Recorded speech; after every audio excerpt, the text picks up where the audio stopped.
অনেকদিন ধরে ভাবতেছিলাম একটা ভিডিও বানাবো, তো ফাইনালি আজকে বসলাম এই ভিডিওটা বানাইতে। যদি আপনি একজন বিজনেসম্যান অথবা একজন ফেসবুক অ্যাডভার্টাইজার হয়ে থাকেন, তাহলে এই ভিডিওটা আপনার অসাম লেভেলের কাজে আসবে। আজকের এই ভিডিওতে আমি আপনাকে বোঝানোর চেষ্টা করব কেন আপনার ফেসবুক অ্যাডসের কস্টিং বাড়ে, অথবা কেন আপনি একটা কন্টেন্ট দিয়ে অনেক দিন ফেসবুক অ্যাড চালাইতে পারেন না, কেন আপনার কন্টেন্টগুলো খুব ফাস্ট ফ্যাটিক হয়ে যায়।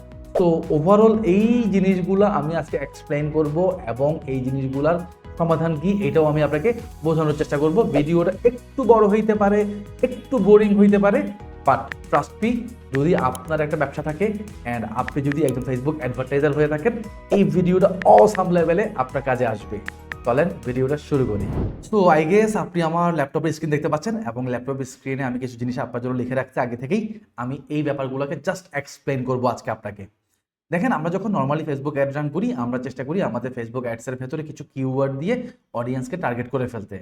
আর অ্যান্ড্রয়েডে আপডেট আসার পর আমরা এটাও জানি যে কিওয়ার্ডের তুলনায় ওপেন অডিয়েন্স এখন অনেক বেশি ভালো কাজ করে। সো এইটুকু নলেজ আপনার আছে যে একটা ফেসবুক অ্যাড রান করার সময় আমরা অডিয়েন্স টার্গেট করার সময় কিছু কিওয়ার্ড সেট করি, আর অ্যান্ড্রয়েডে আপডেটের পর এই কিওয়ার্ড সেট না করে যদি আমরা ওপেন অডিয়েন্সে একটা রান করি, সেটা আরও ভালো কাজ করে। তবে কিছু কন্ডিশন আছে। কন্ডিশন কি? আপনার অ্যাড অ্যাকাউন্টে অথবা পিক্সেলে ইনাফ পরিমাণ ডাটা থাকা লাগবে। নাম্বার 2 হচ্ছে আপনার কন্টেন্টগুলো অ্যান্ড্রোমেডা ফ্রেন্ডলি ওয়েতে বানাতে হবে।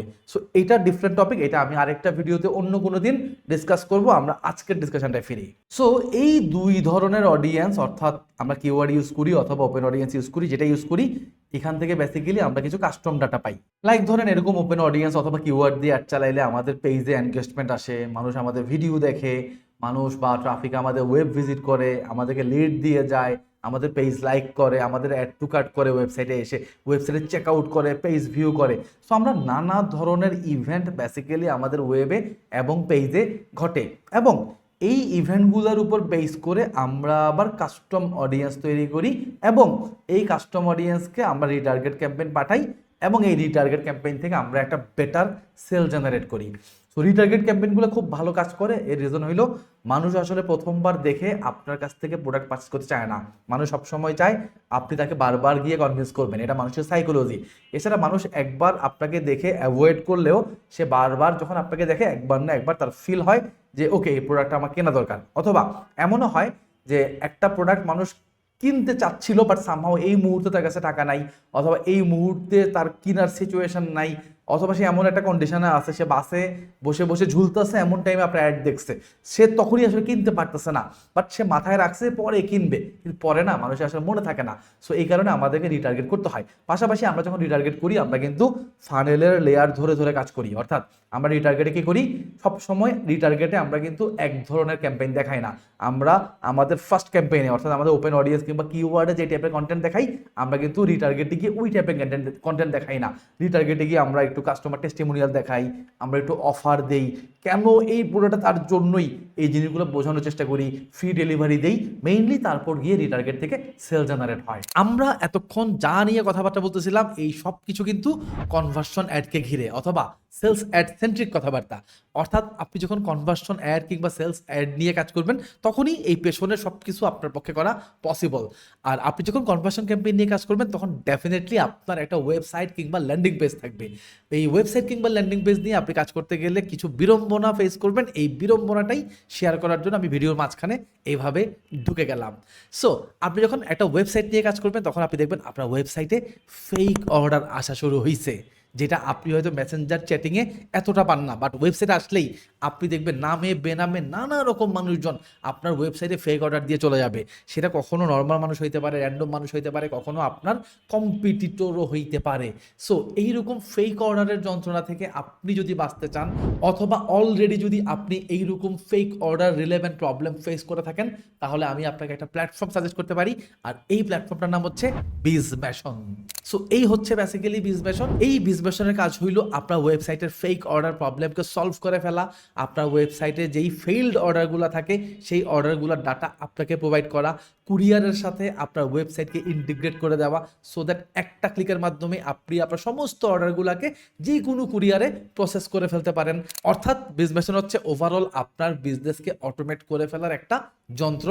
আপনি যদি বিজমেশন সম্পর্কে আরও ইন ডিটেল জানতে চান, তাহলে কমেন্টে বা ডিসক্রিপশনে আমি একটা ফর্ম দিয়ে দিছি, সিম্পলি ফর্মটা ফিল আপ করে দেন, আমাদের বিজনেশন টিম থেকে আপনাকে কল করে ইন ডিটেল জানিয়ে দেওয়া হবে। By the way, form fill up করার সময় আপনি যদি RAK10 এই কুপন কোডটা ব্যবহার করেন তাহলে আপনার জন্য থাকবে বিজনেশনের তরফ থেকে একটা স্পেশাল অফার। সো দেরি না করে ঝটপট ফর্মটা ফিল আপ করে দিন অ্যান্ড আমরা চলেন আমাদের মেইন ভিডিওতে ফিরে যাই। সো যাদের একটা বিজনেস আছে অথবা একটা ই-কমার্স আছে অথবা একটা অ্যাপ কমার্স আছে, তাদের জন্য এটা একটা বেস্ট ওয়ে, রিটার্গেট ক্যাম্পেইন করে আপনি সেল জেনারেট করবেন, এটা খুবই একটা ভালো উপায়। বাট আমি আজকের এই ভিডিওতে আপনাকে যেটা শেখাতে যাচ্ছি সেটা হচ্ছে একটা রিটার্গেট ক্যাম্পেইন করার পর আমরা কি করি। নর্মালি মার্কেটে সবাই যেটা করে, একটা রিটার্গেট ক্যাম্পেইন করার পর অ্যাগেইন আবার কিওয়ার্ড অথবা ওপেন অডিয়েন্স দিয়ে নতুন আরেকটা ক্যাম্পেইন করে। ফর এক্সাম্পল, আপনার কাছে নতুন কিছু কন্টেন্ট আসছে বা নতুন কিছু ফিচার আপনার প্রোডাক্টে অ্যাড হয়েছে, আপনি কি করবেন, আবার কিওয়ার্ড অথবা ওপেন অডিয়েন্স দিয়ে আবার নতুন করে একটা ক্যাম্পেইন করবেন এবং ওখান থেকে যে কাস্টমারটা আসবে তাদেরকে রিটার্গেট করবেন এবং এই সাইকেলটা চলতেই থাকবে।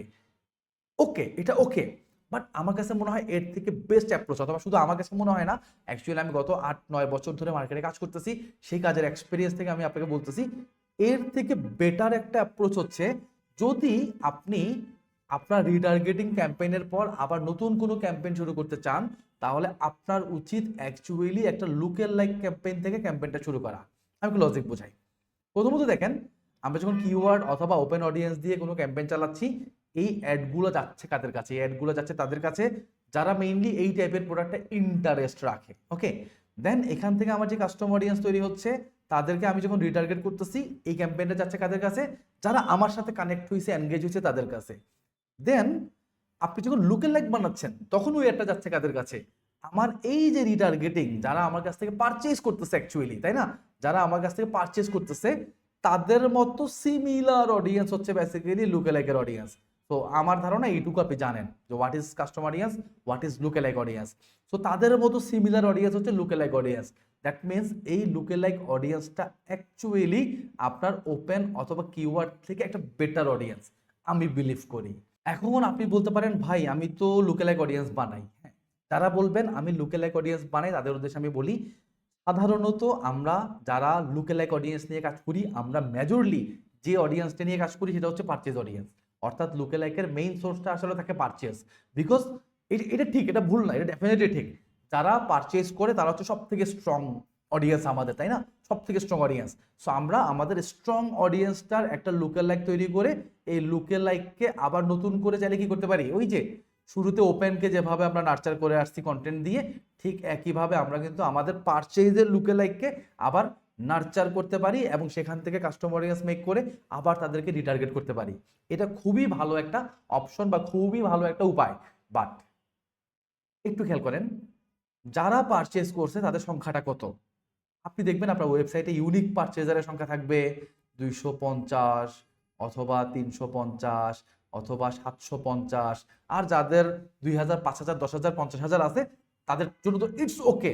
বাট মেজরিটি ক্ষেত্রে বাংলাদেশে দেখবেন যে পারচেজের ইউনিক অডিয়েন্স থাকে 250, 350, 750, 1000, 1500, সাধারণত এরকম ছোট ছোট নাম্বারই থাকে। সো আপনার নাম্বারটা যখন ছোট তখন আপনার এই লুকেলাইকটা অনেক ভালো অডিয়েন্স হয় না। রিজন, ম্যাটার কাছে ইনাফ পরিমাণ ডাটাই থাকে না যে সে আপনাকে নিয়ে কাজ করবে বা আপনার জন্য লুকেলাইক অডিয়েন্স তৈরি করবে। তো আমি একটা এক্সাম্পল দেখাই। ফর এক্সাম্পল, আমি আপনাকে একটা অ্যাড অ্যাকাউন্ট দেখাচ্ছি, যে অ্যাড অ্যাকাউন্টটা একদমই ফ্রেশ একটা অ্যাড অ্যাকাউন্ট। আমরা যখন এই অ্যাড অ্যাকাউন্টের ইউনিক কাস্টমার দেখার চেষ্টা করছি, আমরা দেখতে পাচ্ছি কি মাত্র 20 জন ইউনিক কাস্টমার আছে। বাট আমি আসছি কিন্তু একটা লুকেলাইক অডিয়েন্স তৈরি করার জন্য। তো একটা লুকেলাইক অডিয়েন্স তৈরি করতে এসে যদি আমাদের অডিয়েন্সই থাকে মাত্র 20 জন কাস্টমার ইউনিক, তাহলে আপনি কিসের উপর বেস করে লুকেলাইক অডিয়েন্স বানাবেন? তো এই জায়গায় এসে আমাদের একটা বড় প্রবলেম হয় যে আমরা যেই লুকেলাইক অডিয়েন্সটা বানাই এটা আসলে অনেক ভালো লুকেলাইক অডিয়েন্স হয় না, এবং যেটার ফলে আলটিমেটলি আপনার ক্যাম্পেইনগুলো অনেক ভালো হয় না। আমার সাজেশনটা হচ্ছে, আপনি যখন পারচেজের ডেটা দিয়ে লুকেলাইক অডিয়েন্স তৈরি করতেছেন তখন কিসের এগেইনস্টে তৈরি করতেছেন? আপনার পারচেজ ডেটা, যেটা হয়তো ছোট বিজনেসের ক্ষেত্রে 100, 150, 250, 300, একটু মোটামুটি বিজনেসের ক্ষেত্রে 1-1,500 হইতে পারে, আর বড় বিজনেস হলে তো কথাই নাই। বাট আমার পয়েন্ট হলো একটু ছোট বিজনেসদের, মানে আমি বেসিক্যালি ছোট বিজনেসদেরকে সলিউশনটা দেওয়ার চেষ্টা করতেছি। আপনি মাথায় রাখবেন, যদি আপনার 250টা পারচেজ হয়, আপনি এটা মাথায় রাখবেন, এই 250 পারচেজ হওয়ার জন্য আপনার অ্যাটলিস্ট 1000 চেক আউট হয়ে আসতে হয়, আর 1000 চেক আউট হওয়ার জন্য অ্যাটলিস্ট 5000 অ্যাড টু কার্ট হয় আর কি ইউজুয়ালি। আর 5,000 অ্যাড টু কার্ট যদি হয় আপনার ওয়েবসাইটে, আপনি ধরে নিতে পারেন 2 লাখ প্লাস মাইনাস আপনার এখানে পেজ ভিউ আসেই, ডেফিনেটলি আরও বেশি থাকবে। সো আমরা নাম্বারটা দেখতে পাচ্ছি যে আমাদের পেজ ভিউর সংখ্যা 2 লাখ, আমাদের অ্যাড টু কার্টের সংখ্যা 5,000, চেক আউট 1,000, ফাইনালি পারচেজ হচ্ছে 250। এখন আমরা যদি পারচেজের উপর বেস করে লুকেলাইক বানাই, এটা আসলে ভালো অডিয়েন্স না আসলে। বা আপনি ট্রাই করতে পারেন, আমি মানা করতেছি না, আপনি ডেফিনেটলি আপনার যা অডিয়েন্স আছে, বিকজ মেটা আপনাকে 100 অডিয়েন্স থাকলেই কিন্তু লুকেলাইক করতে দেয়। সো আপনি এই 100-এর উপর বেস করেই চাইলে লুকেলাইক বানাইতে পারেন। বাট আমার যেটা সাজেশন সেটা হচ্ছে, একটু খেয়াল করেন, আপনার ওয়েবসাইটে পেজ ভিউ কারা করছে? আপনার ওয়েবসাইটে পেজ ভিউ তারা করছে যাদের কাছে আপনার কন্টেন্ট গেছে। তাদের কাছে আপনার কন্টেন্ট গেছে যারা আপনার ওই স্পেসিফিক প্রোডাক্ট সার্ভিস বা আপনার প্রতি যারা ইন্টারেস্ট রাখে, তাদের কাছেই কিন্তু আপনার ক্যাম্পেইন গেছে, এবং তারাই কিন্তু ফাইনালি আপনার পেজ ভিউ করছে বা ওয়েবসাইটে এসে পেজ ভিউ করছে। দ্যাট মিনস এই অডিয়েন্সটা তুলনামূলকভাবে পারচেজের থেকে দুর্বল, বাট খারাপ অডিয়েন্স না। আমি যখন ওপেন অডিয়েন্সের টার্গেট করছি, আমার অ্যাড হয়তো 20 লাখ মানুষের কাছে পৌঁছায় গেছে, এবং 20 লাখ মানুষ থেকে 2 লাখ মানুষ হয়তো আমার ওয়েবসাইট ভিজিট করছে। সো ওই 20 লাখের তুলনায়, দ্যাট মিনস ওপেন অডিয়েন্সের তুলনায় আমার পেজ ভিউ কিন্তু অনেক স্ট্রং অডিয়েন্স। আবার পেজ ভিউ থেকে যারা অ্যাড টু কার্ট করছে অথবা ভিউ কন্টেন্ট করছে, তারা পেজ ভিউর তুলনায় আরও স্ট্রং অডিয়েন্স। অ্যাড টু কার্টের থেকে যারা চেক আউট করছে, তারা আরও স্ট্রং অডিয়েন্স, এবং চেক আউট থেকে ফাইনালি যারা পারচেস করছে, তারা কিন্তু super duper strong audience. That means আমরা কিন্তু অলরেডি যারা আমাদের ওয়েবসাইট অ্যাড টু কার্ট করতেছে, তাদেরকে রিটার্গেট করতেছি। কেন? কারণ আমি জানি এটা ভালো অডিয়েন্স। তাহলে এই অ্যাড টু কার্টের লুকেলাইক আমরা কেন ইউজ করি না? দ্যাট ইজ মাই কোয়েশ্চন, এবং এই কোয়েশ্চনটা আপনার কাছে। আপনি কিন্তু চাইলে আপনার চেক আউটের লুকেলাইক তৈরি করতে পারতেছেন, আপনি আপনার অ্যাড টু কার্টের লুকেলাইক তৈরি করতে পারতেছেন, আপনি আপনার পেজ ভিউ অডিয়েন্সেরও লুকেলাইক তৈরি করতে পারতেছেন, এবং এই লুকেলাইক অডিয়েন্সকেও আপনি নার্চার করতে পারতেছেন, এবং ফাইনালি এখান থেকে আবার যে কাস্টমার অডিয়েন্স তৈরি হবে, সেই কাস্টমার অডিয়েন্সকেও আপনি চাইলে সেল করার জন্য রিটার্গেট করতে পারতেছেন। সো ওভারঅল এতক্ষণ যা কথা বললাম, এই সব কিছুর সামারি হচ্ছে এটা। একটা ওয়েবসাইটের পেজ ভিউর অডিয়েন্স কিন্তু তারাই যারা অলরেডি আপনার প্রোডাক্টে ইন্টারেস্ট রাখে, যাদের কাছে মেটা ক্যাম্পেইন পাঠাইছে। এবং মেটা ক্যাম্পেইন কেন পাঠাইছে? বিকজ ইন্টারেস্ট রাখে বলেই। অ্যান্ড তারা যখন পেজ ভিউ করছে বা ওয়েবসাইট ভিজিট করছে, দ্যাট মিনস এটা একটু হলেও স্ট্রং অডিয়েন্স। এবং যারা অ্যাড টু কার্ট করছে তারা আরও স্ট্রং অডিয়েন্স, যারা চেক আউট করছে তারা আরও স্ট্রং, অ্যান্ড ফাইনালি যারা পারচেস করছে তারা সুপার স্ট্রং। সো আপনি প্রয়োজনে চেক আউট কিংবা পেজ ভিউকে স্কিপ করতে পারেন, বাট আমার সাজেশন হচ্ছে অ্যাটলিস্ট অ্যাড টু কার্টের লুকেলাইকটাকে আপনি ব্যবহার করেন। অথবা অ্যাড টু কার্টের লুকেলাইক কেন বলতেছি? বিকজ অ্যাড টু কার্টে একটা ভালো নাম্বার থাকে, যেটা আবার চেক আউটে থাকে না। কারণ check out purchase almost similar হয়, কাছাকাছি হয়, বাট অ্যাড টু কার্টে মোটামুটি আপনি 8-10 গুণ বেশি নাম্বার পাবেন পারচেজের তুলনায়। সো অ্যাড টু কার্টের উপর বেস করে আপনি যদি একটা লুকেলাইক অডিয়েন্স বানান, তাহলে ওইখানে বেশ বড় একটা নাম্বার থাকে, এবং ওই নাম্বারের উপর বেস করে মেটা আপনার জন্য একটা ভালো লুকেলাইক অডিয়েন্স তৈরি করতে পারে। আমি ধরে নিলাম মেটা আপনার জন্য ভালো লুকেলাইক অডিয়েন্স তৈরি করতে পারে নাই, মানে পারচেজের তুলনায় ভালো লুকেলাইক তৈরি করতে পারে নাই। বাট পয়েন্ট হচ্ছে আপনাকে এটা মাথায় রাখতে হবে, এই অ্যাড টু কার্টের লোকেরা কিন্তু ভালো অডিয়েন্স, এদেরকে কিন্তু আমরা পরবর্তীতে রিটার্গেট করি। সো এটা আমার সাজেশন, যে আপনি যখন নেক্সট আপনার কনভার্সন ক্যাম্পেইন করবেন, অথবা আপনি যখন নেক্সট আপনার জন্য ক্যাম্পেইন প্ল্যান করবেন, বা নেক্সট কোনো ক্যাম্পেইন ডিজাইন করবেন, তখন মাস্ট আপনি অ্যাড টু কার্টের লুকেলাইক অথবা চেক আউটের লুকেলাইক অথবা পেজ ভিউর লুকেলাইকের অডিয়েন্সগুলো কেমন, এটা একটু টেস্ট করে দেখবেন। আমি মোটামুটি আপনাকে এনশিওর করতেছি, ওপেন অডিয়েন্স কিংবা কিওয়ার্ড দিয়ে টার্গেট করার থেকে এর থেকে বেটার অডিয়েন্স হবে এই লুকেলাইক অডিয়েন্সগুলো। সো এই তো আজকে এখানেই শেষ করতেছি কন্টেন্ট। আমি ওভারঅল চেষ্টা করতেছি digital marketing, Facebook ads, growth marketing, business growth marketing, branding, এই টপিকগুলোতে অ্যাওয়ারনেস ক্রিয়েট করতে মার্কেটে। আমি যা কিছু শিখছি গত 7-8 বছর ধরে। ও বাই দ্য ওয়ে, আমি রাসেলে কাউসার। আমি আসলে কখনো কোনো ভিডিওতে ওইভাবে পরিচয় দিই না, তারপরও ভাবলাম দেই। সো আমি রাসেলে কাউসার, গত 8 বছর ধরে বাংলাদেশ এবং দেশের বাইরে 2 মার্কেটিং, ডিজিটাল মার্কেটিং নিয়ে কাজ করতেছি।